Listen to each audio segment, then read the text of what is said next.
I used to think you could spot the moment your life derails. Like it would come with sirens, or screaming, or the sharp sting of betrayal etched clearly across someone's face. But the truth is, it can slip in quiet, wearing a brown uniform and a smile that's just a little too familiar. It started with boxes. A lot of boxes. Not that I thought much of it at first. Everyone shops online. My wife, Sarah, was no exception. Maybe a little excessive, but nothing to raise alarms. Packages started showing up more frequently. First weekly, then every couple of days. Most of them were labeled vaguely: home goods, fitness gear, miscellaneous. Sometimes she'd laugh and say, "Another pointless thing I'll regret buying tomorrow," like she was in on the joke. And maybe I laughed too, but it wasn't funny. Not really. The courier was a tall guy, clean-shaven, broad shoulders, maybe early 30s. Always wore his hat a little tilted back like he wanted people to see his face. Too casual for someone doing drop-offs. I noticed he didn't ring the doorbell like the others. He'd knock, sharp and precise, 3 taps like a secret code. Then he'd wait. Sometimes, Sarah would open the door before I even had a chance to move. Other times, I'd hear the two of them talking, low and close, while I worked in the office down the hall. Friendly, I thought. Too friendly, maybe. But again, nothing obvious. Then came the smiles. I saw it once, through the kitchen window. She opened the door, and he smiled that smile that isn't meant for a delivery. It wasn't professional. It was personal, intimate. She laughed at something he said, brushing her hair behind her ear the way she does when she's nervous or excited. I stood frozen by the sink, a sponge in one hand and a plate in the other, watching my wife flirt with the man who brings us boxes. The worst part? I said nothing. Just let it play out like some sad sitcom I wasn't ready to turn off. Over the next few weeks, I started noticing other things. She'd put on makeup before he arrived. Not much, just a little mascara, a dab of lipstick. She started wearing that floral robe around the house more, the one that tied, just a little too loose. She'd linger by the mirror in the hallway, checking her hair. I told myself it was all in my head. I wanted to believe it was. Until Tuesday. That Tuesday, I came home early. It was raining, light but steady enough to mute the sound of my car pulling into the driveway. I stepped inside quietly, out of habit. Didn't announce myself. Thought maybe I'd surprise her. I did. The living room was empty, but I heard voices, faint, coming from upstairs. I moved slow, careful not to make the floorboards creak. The voices got clearer. Hers. His. Laughter. Then a hush. Then silence. I stood outside our bedroom door, heart pounding in my ears, hands cold. I didn't open it. Couldn't. I turned and walked back downstairs, sat at the kitchen table staring at the grocery list she'd left half-written. Eggs. Coffee. Spinach. That was the last thing she wrote before inviting him upstairs. She came down 20 minutes later, flushed, hair a little mussed, pretending not to notice me sitting there. "Oh," she said. "I didn't hear you come in." "I noticed," I replied. She smiled thinly, avoiding eye contact. "I was just unpacking a few things." "Right. Things." I didn't ask who he was. Didn't mention I'd heard the voices or timed how long she'd been gone. I just sat there, absorbing the rot that had crept in my home like mold behind the walls. That was the moment I knew. And knowing changes everything. Not just the facts, but the way you start to see. Every smile becomes a clue. Every word, a lie waiting to unravel. The man in the brown uniform stopped being just a courier. He became a specter, a symptom. And Sarah, she wasn't my wife anymore. Not the one I knew. She was someone else. Someone who had mastered the art of deception with such grace. It made me wonder how long she'd been practicing. That night, I sat in the dark of the living room long after she went to bed. I didn't cry. I didn't rage. I didn't even drink. I just stared at the front door, waiting to hear that knock. 3 taps. Sharp. Precise. But it never came. That's when I started planning. I didn't confront her. Not yet. You don't throw a grenade until you know exactly where the shrapnel's going to land. I needed more. Not just suspicion, proof. And if she was clever enough to hide the affair this long, she'd be clever enough to lie when cornered. I'd seen her lie before. Not about something this big, but I knew the cadence. How her voice slowed down. How her eyes shifted like she was reading from a mental script. I wasn't going to give her the chance. The next morning, I pretended everything was fine. Kissed her cheek, poured her coffee, talked about needing new tires for the car. She nodded along, answering absently, eyes flicking to her phone every few minutes. She was already elsewhere, checked out of this marriage like it was a hotel room she didn't plan to pay for. When I left for work, I didn't go to the office. I circled the block, parked a few houses down, and waited. I'm not proud of what I did next. Maybe I should be, given what I found, but I won't pretend I liked it. There's something about spying on your own wife that scrapes your soul raw. But I had to. The truth demands sacrifice. At exactly 11:03 a.m., the brown truck pulled up. I watched him step out, clipboard in hand, box under one arm. Standard procedure. But he didn't leave it at the door. Sarah was already there, pulling it open like she'd been standing behind it, waiting. They exchanged words I couldn't hear. Her laugh was louder this time, uninhibited. She reached for the box, and, as she took it from him, their fingers lingered. It was a small gesture, casual, but not accidental. He leaned in, too close for a stranger. She tilted her head, smiling like a teenager caught passing notes in class. Then, God help me, she invited him inside. The door shut. I stared at it for 15 minutes. Maybe 20. I don't remember. I didn't need to go in. I didn't need to see it. I already knew. I drove away with both hands clenched so tight on the steering wheel my knuckles turned white. I didn't go home that night. Told her I got stuck at work. Slept in my car behind a 24-hour diner, the smell of burnt coffee and fried onions clinging to my clothes like guilt. The next morning, I started building the case. See, what Sarah forgot, or maybe never knew, is that I used to do freelance tech work before I went corporate. Cameras, smart locks, GPS systems. I knew how to wire a house without leaving a trace. So that's what I did. I installed a motion-activated camera in the den, disguised as a vent. Another behind the bookshelf, facing the hallway. One more in the kitchen clock. She never noticed. Why would she? People rarely look for the trap until they've already stepped into it. For 2 weeks, I said nothing. I kissed her goodnight. We watched Netflix. She told me she loved me with the same mouth that kissed him an hour earlier. The footage didn't lie. He came every Tuesday and Friday. Sometimes with a package, sometimes empty-handed. The visits got longer. One time, she met him wearing nothing but that floral robe and a pair of lace panties I hadn't seen in over a year. Another time, they didn't even bother going upstairs, right there on the couch we picked out together last Christmas. She moaned his name. Not mine. His. I learned things I never wanted to know. About her. About myself. I stopped eating much. I barely slept. But I didn't stop watching. I cataloged everything. Dates, times, even the brand of cologne he left behind once.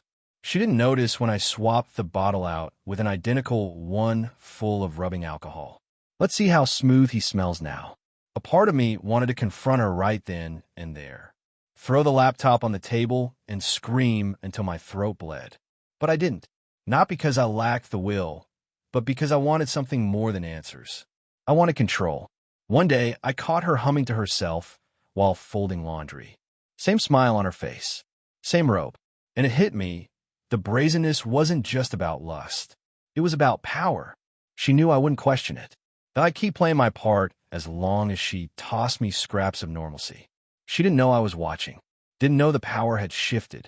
One night, as she showered, I stood in the hallway and stared at the door. Steam rolled under it, and I imagined her washing his scent off her skin. I should have been angry, but all I felt was removed, like I wasn't even inside my own life anymore. Later, she climbed into bed, kissed my cheek. "Good night," she whispered. I didn't reply, just smiled in the dark and whispered back, "See you in the morning." Because I would, and so would he. But what neither of them knew was that I had plans for that morning. Plans that didn't involve forgiveness. Plans that started with a package of my own. It arrived on a Thursday, a day earlier than I planned, but that only worked in my favor. The delivery was discreet. Plain brown box, no markings, no return address. I watched from my office window as the FedEx guy dropped it on the porch and left without a glance. Sarah was still in the kitchen, humming, completely unaware that her day was about to take a turn. She was making tea, I think. Earl Grey. She always made tea when she was expecting him. It was her nervous tell, though I don't think she realized it. I waited until she went upstairs. Then I stepped outside, brought the box in myself, and placed it right where she'd find it, the console table in the hallway. I didn't have to fake a signature. I already knew the tracking number. I'd sent it to myself. Inside was a gift box. Not for Sarah. For him. Wrapped in smooth black paper, tied with a silver ribbon. Meticulous, elegant, deliberate. A little too elegant for a guy who wore scuffed boots and wiped his sweat with the back of his wrist. But that was the point. I wanted it to stand out. Like a beacon. There was no card. Just a box. And inside it, a single item. A silver tie clip. Engraved. On the front, his initials, TR. On the back, a simple phrase. Knock 3 times and pray I don't answer. I wish I could have seen his face when he opened it. Sarah never saw me place it there. She found after lunch, I assume. I watched her on the hallway cam, staring at the package like it had grown teeth. She didn't unwrap it immediately. She stood over it for a while, chewing her nail. Her instincts were starting to hum, I could tell. But she wasn't sure why. Not yet. Guilt doesn't scream, it whispers. That afternoon, she called him. I had their calls rerouted through a ghost number on my burner phone. It recorded everything. She told him not to come that day. Said she felt off. Claimed she had a headache.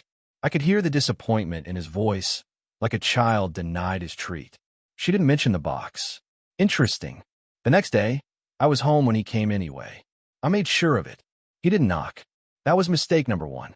Instead, he just showed up like he owned the place, box under his arm, glancing casually over his shoulder. No idea I was waiting on the other side. The camera in the porch light caught the moment his fingers hovered near the doorknob. Then paused. I knew what he was thinking. Should he knock? Should he call? He didn't do either. He reached into his jacket instead. Pulled out the tie clip. I smiled. So he got the message. Mistake number 2. He didn't leave. The door opened before he could decide. Sarah, in leggings and a sweater too thin for March, her hair still damp.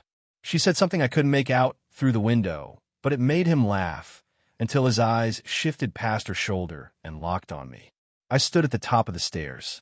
No words, just watching. He froze. She turned, startled. Hey, she said to me, voice falsely bright, like I was a neighbor who just wandered in unannounced. I didn't know you were home.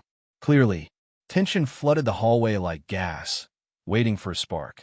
He opened his mouth, probably to introduce himself, maybe to spin some story about being from the delivery company. But I beat him to it. Nice tie clip. His eyes dropped to it, then back to mine. Sarah looked between us like she'd just realized the game was over, and the pieces weren't where she thought they were. I took the last step down. We need to talk, I said. All 3 of us. They didn't move. The silence between us stretched thin and trembling. Then Sarah spoke, soft, brittle. Alex, No, I said. Calm. Cold. You don't get to go first. She shut her mouth. I walked past them both, into the kitchen, and sat down at the table. You might want to come in, I said over my shoulder. Unless you want the neighbors to hear this. It took them a few seconds, but they followed. I didn't yell. I didn't cry. I didn't ask why, because I already knew. Instead, I opened my laptop, turned it toward them, and hit play. Footage rolled. Her and him tangled on our couch. Another clip, laughing in the kitchen. One more, her hands on his chest at the bottom of the stairs. I let them watch. He looked down. She didn't. She watched herself on screen like she didn't even recognize the woman in the video. Maybe she didn't. Or maybe she just didn't care until she got caught. When it ended, I closed the laptop and leaned forward. I know everything. I have it all. And before you start begging for forgiveness or spinning some half-assed apology, you should know something. They both stared at me. I'm not here to fix this. I'm here to finish it. Then I slid 2 envelopes across the table. One for her, one for him. She opened hers first. Inside, divorce papers. Pre-filled. Irrevocable. Custody already negotiated through a friend of mine who specialized in scorched earth proceedings. His envelope was thinner. Just a flash drive. Yours is highlights, I said, from your last 3 visits. If your employer's ethics department is half as strict as their PR department, you'll be looking for a new job by Monday.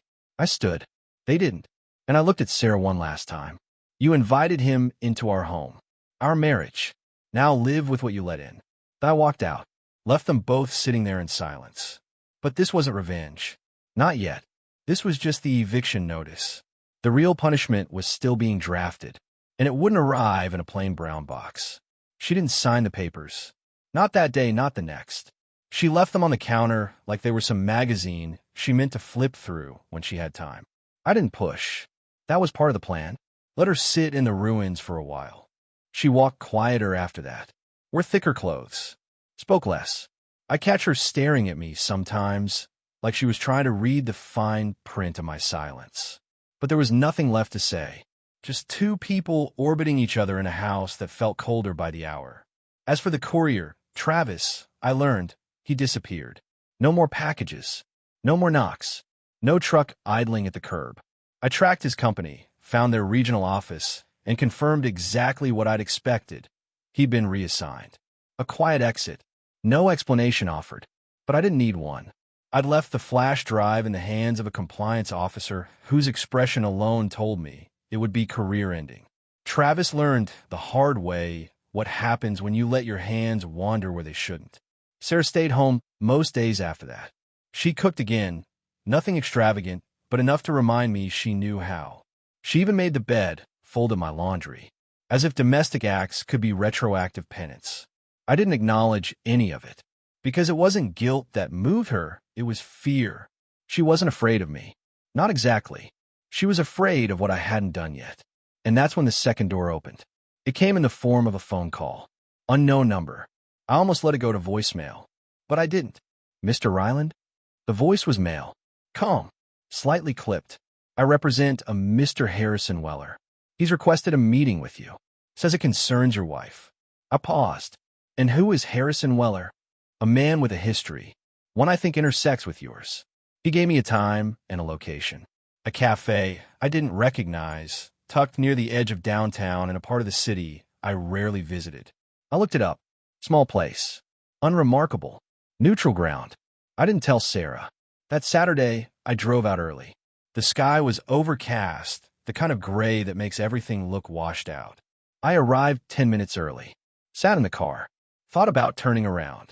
But I didn't. Inside, the cafe was nearly empty. Just a barista in headphones and an older man sitting near the window. Mid-50s. Trim beard, dark blazer, eyes like frostbitten glass.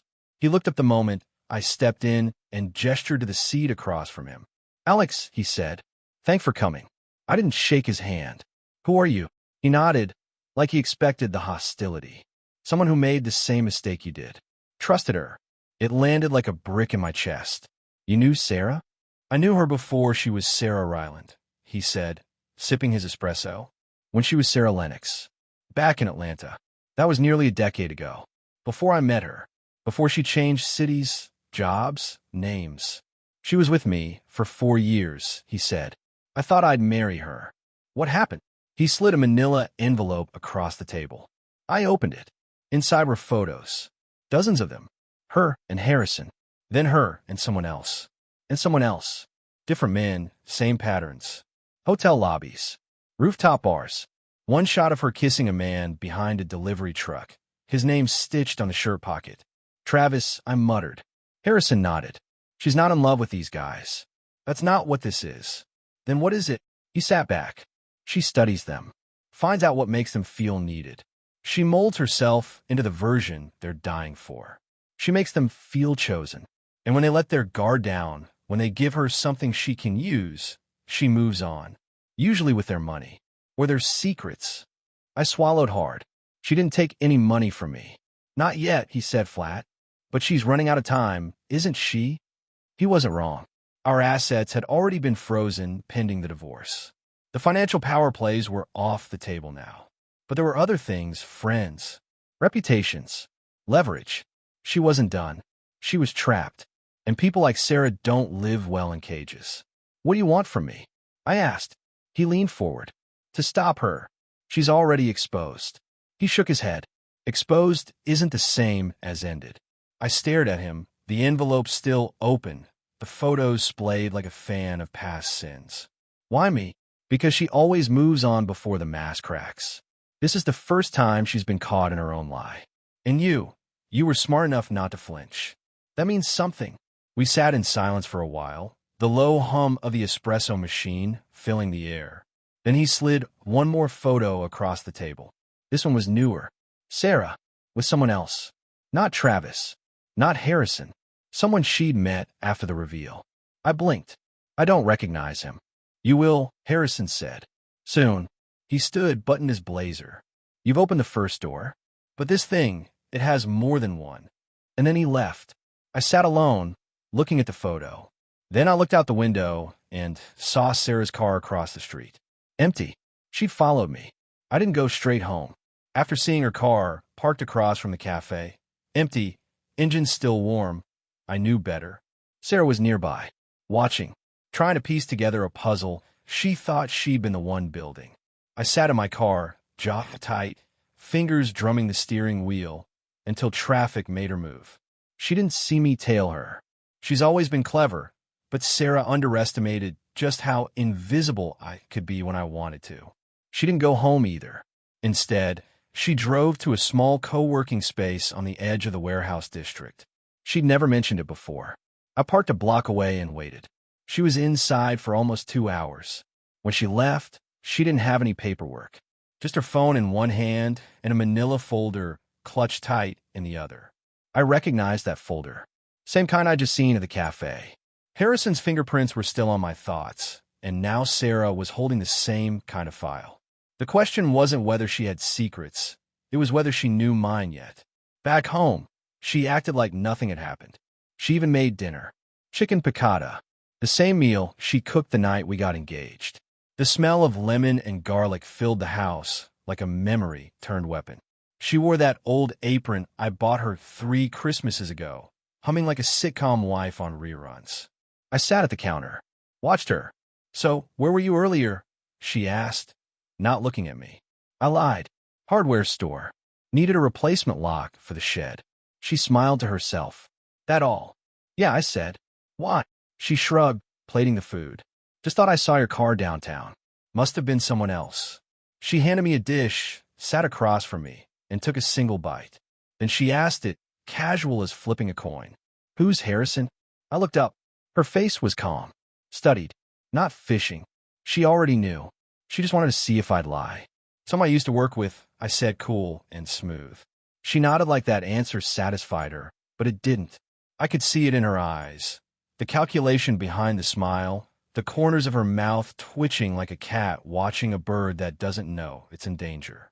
She didn't bring him up again that night, but she locked her office door when she went in to check emails. First time in months. I didn't sleep. Neither did she. The next morning, she left early. Work, she claimed. Another lie. And that's when I went looking. The office key was easy. She hid it behind the bookshelf. Same spot as always, just deeper behind the art books. Like I wouldn't look there. Like I hadn't seen her do it 100 times. Inside, the room smelled faintly of her perfume. Floral, faintly citrus, like innocence distilled into mist. But under was something sharper. Paper, dust, and fear. Her desk drawers were locked. I knew how to pick them. Took less than 5 minutes. Inside, files, notebooks, post-its, and a folder tucked beneath a stack of tax receipts. Same manila style. Inside, photos, documents, notes written in her loopy, too-perfect handwriting. Not of Travis. Not even of Harrison. Me. Every receipt I'd kept. Every trip I made. Emails printed from my inbox. Bank statements. She'd traced everything I'd been doing since the day I confronted her. I felt my stomach clench. Because this wasn't defense. It was offense. She wasn't planning a retreat. She was planning a counterattack. There was even a checklist. Monitor Alex's commutes. Photograph anyone he meets with. Search for legal contacts in his email. Retrieve copy of hard drive. Trigger if compromised. Trigger. What trigger? That's when I noticed the USB tucked into a slit pocket in the back of the folder. Unmarked. It wasn't the one I'd given Travis. It was hers. I slipped it into my pocket, careful to leave everything else undisturbed. Rearranged each paper precisely. Shut the drawer. I walked out of that room knowing I'd underestimated her. And that mistake might have cost me more than a marriage. That night, I didn't touch the USB. I wanted to. God, I want to plug it in, watch it burn, see what she'd hoarded like some rat preparing for winter. But I waited. Instead, I returned to the garage. There, beneath the floorboards, literally beneath, the plywood I'd pulled loose weeks ago while installing the backup power unit, was my insurance policy.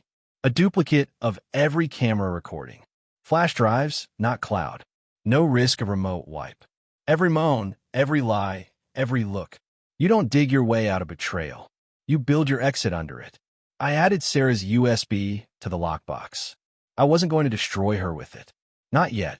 First, I needed to know who the man in the last photo was, the one Harrison warned me about, the one Sarah met after everything fell apart. Because you don't rebound into a stranger that fast, unless they weren't a stranger, unless they were part of the plan all along. It took me 3 days to find him. I started with the photo Harrison gave me. Sarah sitting across from a man at an outdoor cafe, her smile effortless, his face angled just enough to be frustratingly vague. But not vague enough. There was something familiar about him. Not in the obvious way, but in that I've seen him before, but can't quite place it kind of way.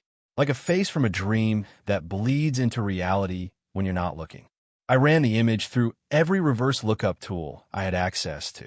Nothing came up. Either he kept a low profile or he was scrubbed intentionally, which meant he was either dangerous, careful, or both.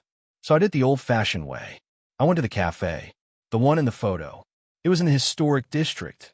Red brick, wrought iron balconies, string lights crisscrossing the alley. The kind of place Sarah would love. Bohemian on the surface, expensive beneath. I sat at the same table, facing the same way the camera had. The server recognized the image instantly. Oh yeah, they come a lot. Tuesdays, mostly. The guy tips big. Do you know his name? She hesitated, suddenly wary. Is there a problem? No, just curious. I think I know him. She nodded, then smiled. Ben. At least that's what the reservation's under. Ben. Short. Easy. Nondescript. Probably fake. But it gave me a thread to pull. That night, I ran the name through the back end of every reservation system I could get into. Restaurant databases are poorly secured. Most people don't realize that. I found a match. Ben Faulkner. Email attached to a corporate domain. ElstonPartners.com. Elston. That's where it clicked. Elston was a boutique consultancy group. Mostly financial crisis management, digital forensics, and reputation containment. They specialized in discreet mitigation. I'd heard of them once during a cybersecurity contract years ago. They weren't the guys you hired to fix problems. They were who you hired when you wanted to erase them. Suddenly, it all snapped into place. Sarah didn't find him after the affair. She hired him because of it. I wasn't the only one documenting things. She knew I'd been watching. Probably suspected it from the moment I stopped reacting. And instead of running, she pulled the most Sarah move possible. She doubled down. She hired a fixer. And now he was sitting across from her every Tuesday like a damn therapist with a burner phone and a black budget. I went to the Elston office under the pretense of looking for discreet services. I figured someone like Ben wouldn't be dumb enough to meet in the open. But he was dumber than I expected. He walked into the lobby himself. No alias, no disguise. Just a polite smile and a firm handshake. Mr. Ryland, he said smoothly, like he'd been expecting me. Why don't we talk in private? I followed him into a glass-walled conference room. Not ideal. Too many reflections. Too many exit points. But I sat anyway. I wanted to see the cards he thought he was hiding. I'll be brief, he said, opening a slim black portfolio. You've made things difficult, but not unmanageable. I stared at him. Is that what Sarah told you to say? He didn't blink. Sarah asked me to ensure that any volatile materials you may have acquired don't make their way into public or legal spaces. In return, she's willing to agree to an amicable split, financial concessions, even full custody. My laugh was involuntary. Short. Cold. She's negotiating now? Everyone negotiates, Mr. Ryland. Some people just don't realize it until they've already lost leverage. I leaned forward. You're not here to negotiate. You're here to threaten me. So let's stop pretending. His expression didn't change, but the portfolio closed. No one wants a scandal, he said. Not you. Not your son. Not your employer. Especially not Sarah. My son, I repeated, ice crawling up my spine. Leave him out of this. Ben raised his hands. Of course. I'm only pointing out how these things can spiral. Reputations, safety, custody rulings. Judges don't like chaos. There it was. The warning. I stood slowly. You're good at what you do, I said. But you've made one mistake. Oh, you came here thinking you're the only one who knows how to play this game. He tilted his head, studying me. You're bluffing. I smiled and walked out. That night, I plugged in the USB I'd taken from Sarah's office. I've been holding off, waiting for the right moment. Inside were 3 folders. One was labeled _risk. It was about me. Surveillance logs, location pings, screenshots of text messages I'd deleted weeks ago. She'd been tracking me longer than I thought. The second folder was labeled exits, plans, safe deposit boxes, bank transfers in small amounts to 6 different accounts, a passport scan under a different name, Lena Marsh. New life, new identity, ready to go.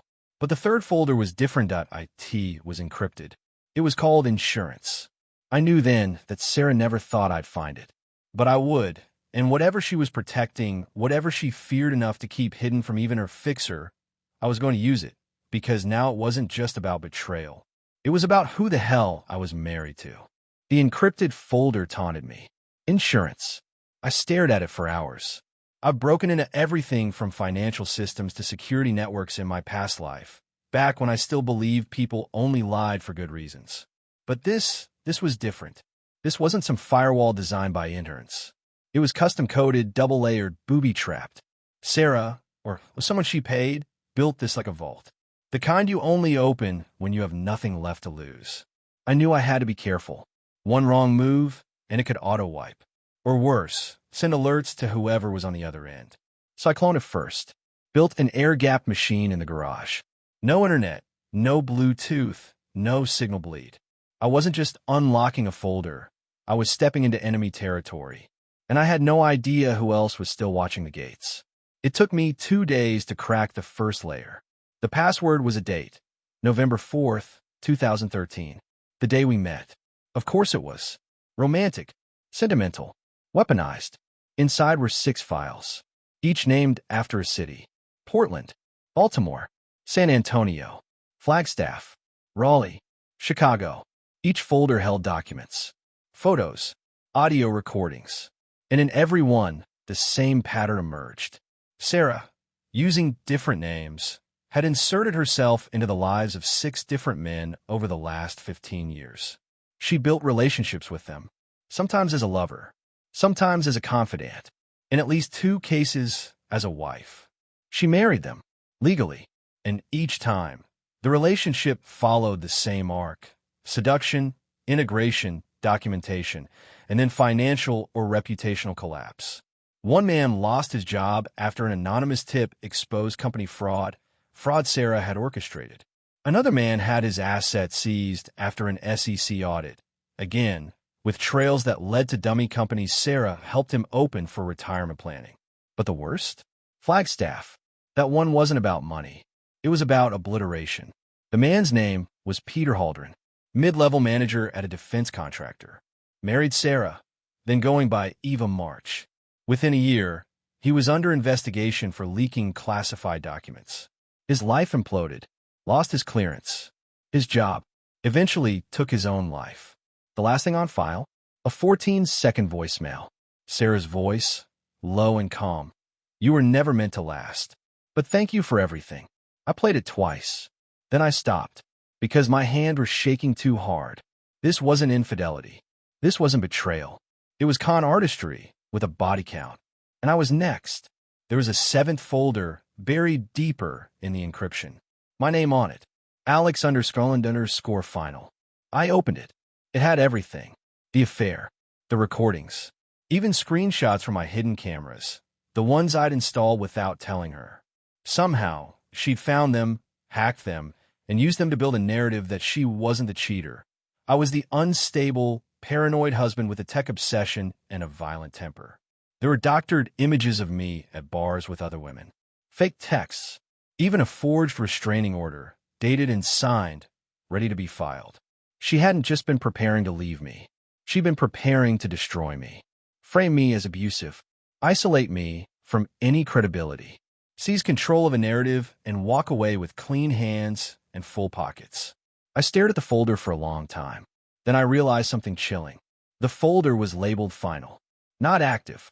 That meant she'd already moved on to the next step, the next city, the next mark, which meant I was a loose end. And Sarah didn't leave loose ends. That night, I didn't sleep. I locked every window, changed the security code, left the cameras running in every room. And still, I had the sense someone was in the house. It was a trick my mind had learned from her, doubt disguised as instinct. She came home late, said she'd been at a meeting, didn't ask me where I'd been or what I was doing, just walked into the kitchen, opened a bottle of wine, and sat down across from me like nothing had changed. "I've been thinking," she said, swirling the glass. "Maybe we rushed the paperwork." I didn't answer. She smiled. A real one this time. Not seductive. Not sweet. Predatory. "You've been busy," she added. "Have I? You met Harrison. Broke into my files. Followed me. Clever, Alex. I underestimated you." I looked up, met her eyes. "But not anymore." She leaned forward, elbows on the table. "I think we should come to an agreement." "You mean surrender?" "No," she said. "I mean survival." And that's when I knew she didn't plan on running. She planned on staying. Because the longer she stayed married to me, the more plausible her story would be. The more time she had to make me look like the problem. I had evidence. She had narrative. And if there's one thing I've learned, it's that people don't believe evidence. They believe a good story. So I stood up, walked to the living room, and pulled a new package from the drawer beneath the TV. "Before we talk about survival," I said, "you should see what I'm mailing to every one of your past husbands' families tomorrow morning." Her face paled. I tossed the flash drive onto the table. "You started this," I said. She stared at the drive like it was ticking. "I'm not Harrison. I'm not Travis. I'm not Peter. You don't get to vanish me." And then I walked out of the room. I didn't look back, because I didn't need to see the panic in her face. I could already feel it. The next morning, she was gone. No note. No suitcase. Just a half-empty wine glass by the sink and the faint trace of perfume in the hallway. Something new, sharper than her usual. Synthetic. Like she was becoming someone else again that I didn't panic. I didn't call. I just sat in the kitchen with a cup of black coffee and stared at the front door, waiting for either the cops or the next chapter. Maybe both. She knew the flash drive I dropped on the table was real. She knew what was on it because she'd made it. She also knew I wasn't bluffing. The names, the faces, the dates, the patterns, they were all there, all indexed, all prepared for distribution. I created a system the night before. Timed emails set to send unless I entered a kill code every morning. One to Harrison. One to each of the men she'd destroyed. One to a contact I had at a small but vicious investigative blog.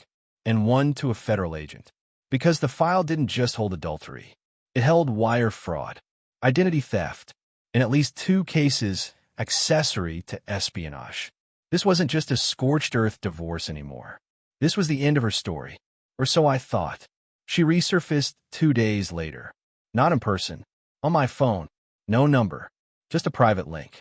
I clicked it in the garage, with the laptop hardwired to the firewall, screen casting to every monitor I had running.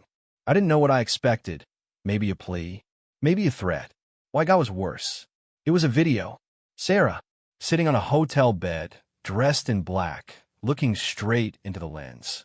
"Hello, Alex," she said, her voice low. "Tired. If you're watching this, then I've made my move." She smiled. Not the coy kind. The real kind.